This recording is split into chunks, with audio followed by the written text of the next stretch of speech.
रात के ठीक 12 बजे मेरे दरवाजे पर दस्तक हुई। मैं घबराकर उठ बैठा। चारों ओर सन्नाटा था, बस घड़ी की टिक टिक सुनाई दे रही थी। मेरी नज़र बिस्तर पर गई, लेकिन हिना वहाँ नहीं थी। मैंने हड़बड़ाते हुए आवाज़ दी, हिना, हिना कहाँ हो तुम? मगर कोई जवाब नहीं मिला। मैं घबरा गया। वो बिस्तर से गायब थी और घर के हर कोने में कहीं नज़र नहीं आ रही थी। जैसे ही मैं दरवाजे तक पहुंचा और उसे खोला, सामने मेरा पड़ोसी शब्बीर खड़ा था। उसका चेहरा पसीने से भीगा हुआ था, सांसें तेज चल रही थीं। मैंने पूछा, अरे शब्बीर, खैरियत तो है? इतनी रात गए? शब्बीर हड़बड़ाया हुआ बोला, फरहान भाई, माफ़ करना, मगर तुम्हें एक बात बतानी है जो शायद तुम्हें अब तक नहीं पता। तुम्हारी बीवी हिना, वो हर रात 12 बजे लाल साड़ी पहनकर पुराने खंडहरों के पास वाले कब्रिस्तान जाती है। मैं सन्न रह गया। मेरे मुंह से बस यही निकला, क्या? हाँ भाई, शब्बीर बोला। मैं रोज़ रात काम से लौटते हुए उसे उसी रास्ते जाते हुए देखता हूँ। पहले तो मैंने सोचा मेरी नज़र धोखा खा रही है, लेकिन ये कई रातों से हो रहा है। आज मैंने हिम्मत की और तुम्हें बताने चला आया। मैंने उसकी बात पर यकीन नहीं किया, लेकिन जब घर के हर कोने की तलाशी ली तो हिना सच में नहीं थी। ये मेरी कहानी है, फरहान की कहानी। मैं पाकिस्तान के एक शहर गुजरात का रहने वाला हूँ। ये 2018 की बात है, जब मेरी उम्र 22 साल थी। गर्मी की दोपहरी थी, जब मैं स्कूल से वापस लौट रहा था। रास्ते में एक नलके पर पानी पीने के लिए रुका। पसीने में भीगा हुआ था। झुका ही था कि एक आवाज़ आई, भाईजान ज़रा हटिए, बाल्टी भरनी है। मैंने सर उठाया। सामने एक लड़की खड़ी थी। सादा लिबास, नकाब में छुपा चेहरा, आंखों में कुछ था, एक खामोशी, एक दर्द और एक अजीब सी कशिश। वहीं से मोहब्बत की कहानी शुरू हुई। रोज़ मैं स्कूल से लौटते हुए उस नलके पर रुकता। वो लड़की हिना भी वहीं आती, पानी भरती और चली जाती। कुछ हफ्तों बाद मैंने दुकान वाले से पूछा, ये लड़की कौन है? वो बोला, हे मियाँ, बहुत गरीब लोग हैं, माँ सिलाई करती है। लड़की बहुत शरीफ और शर्मीली है। मैंने माँ से बात की। माँ ने कहा, अगर लड़की नेक है तो किस्मत बदल सकती है। और फिर हमारा निकाह हो गया। निकाह के बाद सब कुछ अच्छा चल रहा था। हम दोनों शहर के किनारे एक छोटे से किराए के मकान में रहने लगे। मैं स्कूल में पढ़ाता और शाम को घर लौटकर हिना के साथ वक्त बिताता। हिना बहुत नरम मिजाज और मोहब्बत करने वाली थी। एक दिन मैंने सोचा, क्यों ना उसे झील के पार घुमाने ले जाया जाए। वहाँ पुराना जंगल था और एक शांत झील। हम पैदल चल पड़े। रास्ता सुनसान था, चिड़ियाँ चहचहा रही थीं, मौसम में नमी थी। लेकिन अचानक झाड़ियों में कुछ हिला।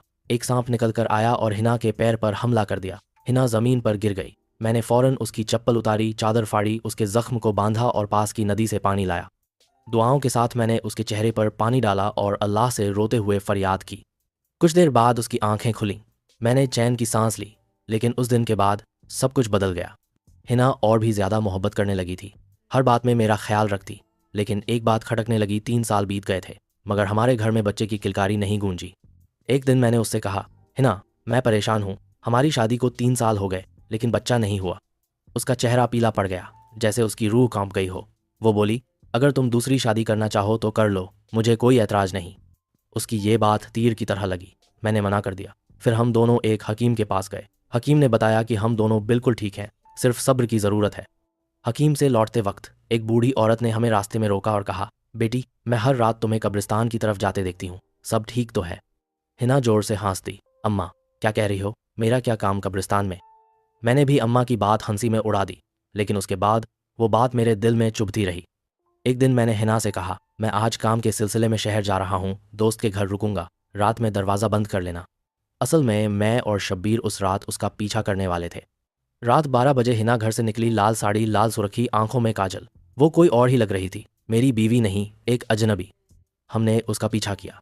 वो गुनगुनाती हुई कब्रिस्तान के रास्ते जा रही थी। रास्ते में कुत्ते थे, लेकिन उसके गुजरते ही शांत हो गए।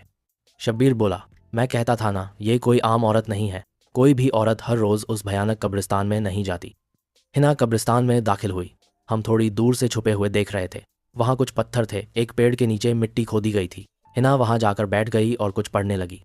धीरे धीरे उसकी आवाज़ गूंजने लगी। हवा सिहर उठी। अचानक उसकी आंखें ऊपर उठीं और ऐसा लगा जैसे कोई उस पर सवार हो रहा हो।